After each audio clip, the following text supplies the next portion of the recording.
طبعا زي ما منورنا على القناه الجميله ديت في اي حته وفي اي مكان ان شاء الله. شارع بقى دار المعهد الديني، الشارع الجديد ده عاملين فيه شغل هنا جميل جدا بقى، جدا جدا جدا جدا. طبعا في اماكن كتير جدا عاملين شغل حلو يعني. المحافظه بتاعتنا مدلعه الدنيا بصراحه، عامله شغل جامد جدا. هنا الشغل هنا جميل جدا.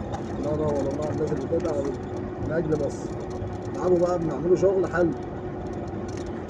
شغل حلو، اهم حاجه الشغل الحلو ده. الشغل اللي احنا بنعمله حلو ده جميل. هو الطريق ده بقى جميل جدا، بس عيبه حاجه واحده بس، ملفات بعيده. ملفات بعيده فطبعا الناس بتيجي تخش مخالف زي ما احنا شايفين كده. الناس بتيجي تخش مخالف عشان مفيش ملفات، كلها ملفات بعيده. الله ينور طبعا على الشغل الحلو ده. بلدنا حلو يعني. طبعا في كل مكان عاملين شغل جميل جدا. الله ينور على الناس اللي بتتعب بجد يعني.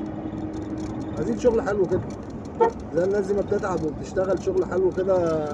اسفلت وفي ناس شغاله ما شاء الله عامله شغل حلو في كل حته وفي اي مكان. عايزين شغل بقى. المحضر اللي انا عملته للراجل اتحفظ ليه؟ انا عايز نفهم يعني. حاجه مش فاهمها يعني. اتحفظ ليه انا مش فاهم. يمكن مش المحضر بتاعي بس، يمكن اكيد محاضر كتير جدا بتتحفظ عشان خاطر يعني الناس بتشتغل بجد يعني. الناس عامله شغل بجد حلو يعني. طبعا لحد مسعد روميه عاملين شغل جميل جدا يعني. لحد مسعد روميه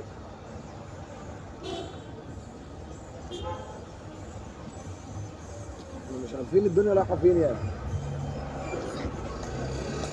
الناس بتشتغل لازم تشتغل من قلبها بجد في كل حاجه وفي اي حاجه وفي كل المجالات.